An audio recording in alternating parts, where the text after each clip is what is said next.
बड़ी खबर आपको बता दें, 2020 के दिल्ली दंगों से जुड़ी बड़ी खबर। उमर खालिद शर्जील इमाम की जमानत खारिज हो गई है। जमानत अर्जी पर दिल्ली हाईकोर्ट का फैसला सामने आया है। शर्जील और खालिद समेत 9 मुलजमीन की अर्जी को खारिज कर दिया गया है। हाईकोर्ट ने 9 जुलाई को फैसला महफूज रखा था।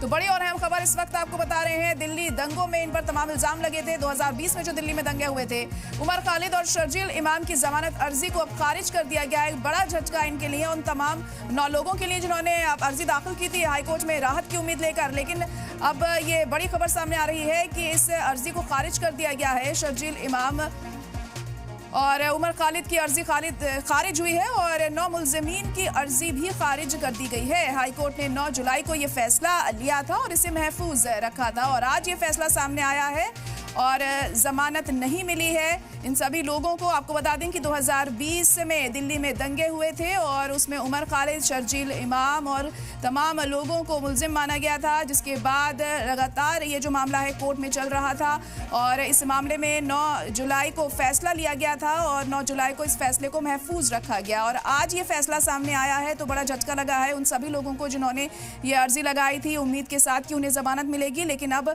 इस अर्जी को खारिज कर दिया गया है। जमानत अर्जी खारिज हो गई है। दिल्ली हाई कोर्ट का ये फैसला सामने आया है। अब देखना होगा क्या अब हायर कोर्ट में ये लोग जाते हैं राहत की उम्मीद लेकर, यानी सुप्रीम कोर्ट का क्या रुख किया जाता है इस मामले में, ये वक्त के साथ साफ होगा। लेकिन फिलहाल इस वक्त की बड़ी और अहम खबर आपको बता रहे हैं कि उमर खालिद, शर्जील इमाम समेत 9 लोगों की अर्जी को खारिज कर दिया गया है। दिल्ली हाई कोर्ट की तरफ से ये बड़ा फैसला सामने आया है। इससे पहले आपको बता दें कि 9 जुलाई को ये फैसला महफूज रख लिया गया था और आज ये फैसला सामने आया। दिल्ली हाई कोर्ट ने सभी लोगों की अर्जी को खारिज कर दिया है।